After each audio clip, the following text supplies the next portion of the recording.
This video is going to be about the inverse quadratic interpolation method. Here we will cover a simple derivation of the method, the convergence, a numerical example, a comparison between other related methods, and also a brief overview of the advantages and disadvantages of the method. So let's begin with a brief description of the inverse quadratic interpolation method. So an inverse quadratic interpolation is a root-finding method that we can interpret to be a resulting method of the secant method.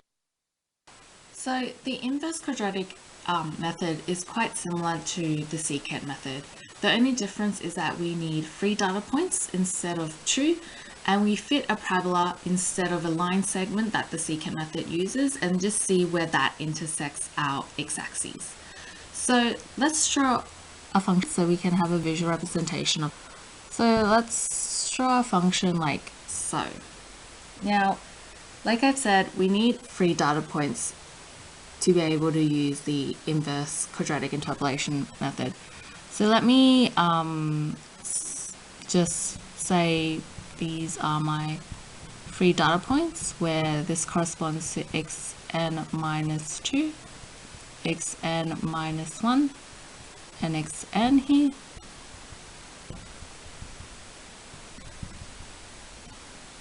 And then so correspondingly, these would be our y values, yn minus 2, yn minus 1, and yn. So one thing that is very important to note is that for the inverse quadratic interpolation method, what we should do is we should fit our parabola in y. Now, because let's just see, because one thing is that we want the parabola that we fit to intersect with our x-axis. If it does not, then this contradicts the purpose of the inverse quadratic interpolation method. So, for example, if we do fit a parabola in x, it would be preferable if the parabola went this way, because then it would cross through the x-axis. However, if a parabola was fitted in this way, our quadratic, then it will not intersect our x-axis. So therefore, it will not converge to the solution. So what we should do instead is we should fit a parabola in y, like so. Sorry, that's not a very well drawn parabola, but yeah. So instead, we should fit a parabola in y instead of in x. And that is a brief mathematical representation of the inverse quadratic interpolation method. Again. So let's have a look at the numerical derivation of the inverse quadratic interpolation. So we have these 3 points, x to the n minus 2, xn minus 1, and xn. So these are our initial values. So now, to obtain the values of y, we just substitute it into a function f, like so. And we will let g be the inverse of f. So now, our initial values will become, for example, xn minus 2 will become g of y to the n minus 2, and so on, as presented here in the last line.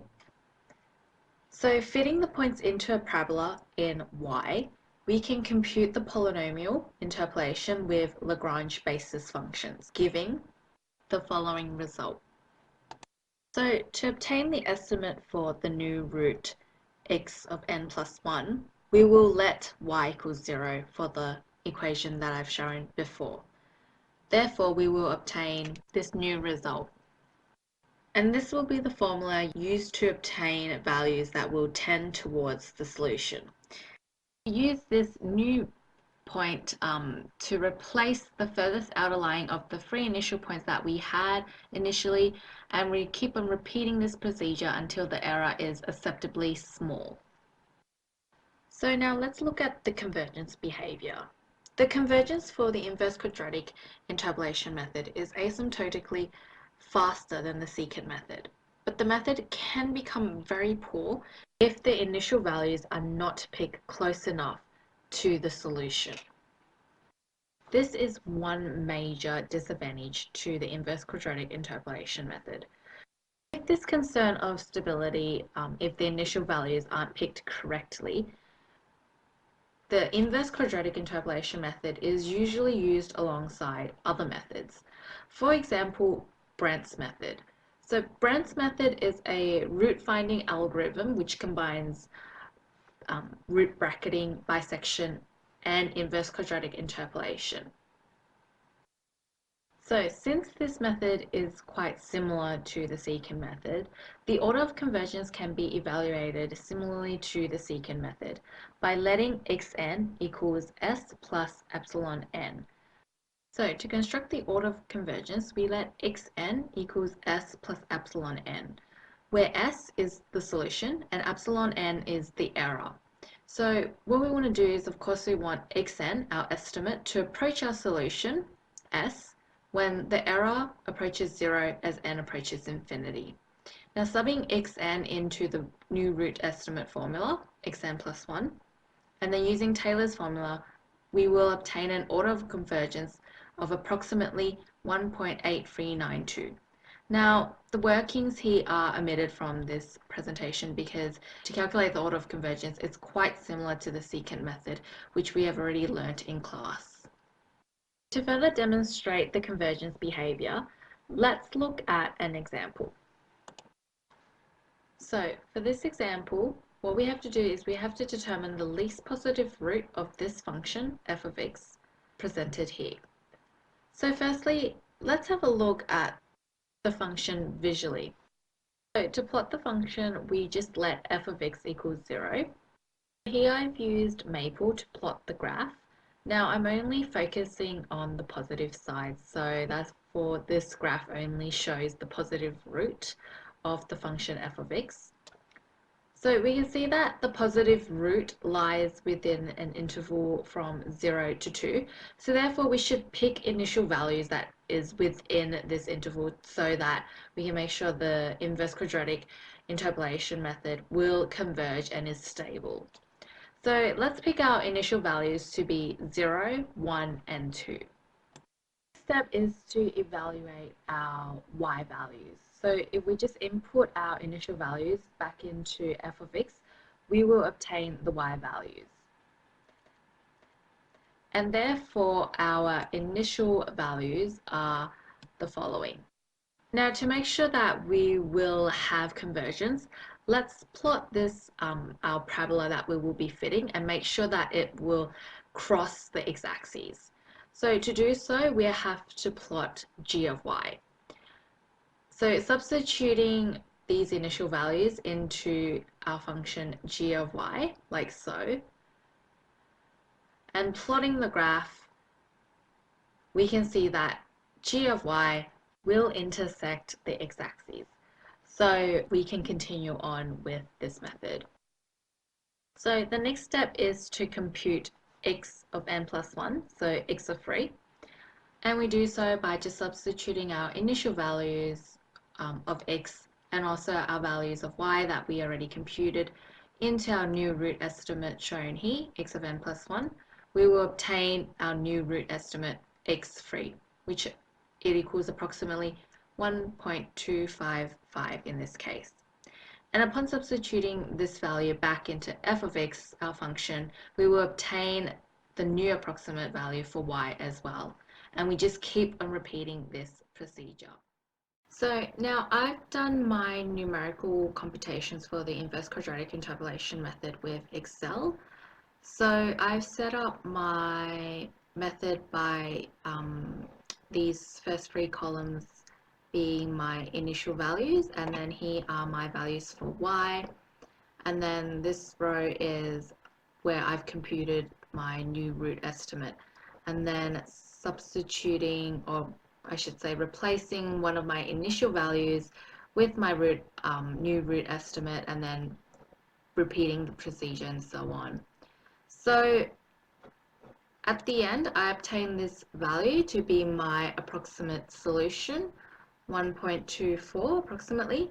And if we compare this value with our other methods, so for my other methods, I've looked at the bisection method. So from the inverse quadratic interpolation, I computed 1.24 after the fourth iteration. Here, this is my fourth iteration. And if we compare it with the bisection method, we can see that it gives us the same solution, approximate solution, after 26 iteration. And if we compare it to the false position, it gives us the same approximate solution as well, but after 10 iterations. And if we look at Newton's method, so it can provide us with the same result after 4 iterations, which is the same as the inverse quadratic interpolation method. And for the secant method, it gives us the result after 6 iterations. So as a result, what we can obtain from this is that the inverse quadratic interpolation method can converge very quickly to the solution. It is actually one of the fastest methods for computing the solution if and only if the initial values are picked close enough to the actual solution. So because of this as well, it's one of the disadvantages because no convergence will happen if the initial values are not picked close enough to the solution. And also, this method cannot compute complex roots because of the nature of this method, as the parabola has to intersect with the x-axis, so it cannot compute complex roots. But because of this, because of the advantages of the inverse quadratic interpolation method having a high level of computational efficiency, it is commonly used today, but alongside other methods as well. So it's rarely used by itself. And like I've mentioned before, Brent's method uses the inverse quadratic interpolation method alongside other methods like the bisection method to compute roots. And this concludes the video, and here are some of the references that was used throughout this video.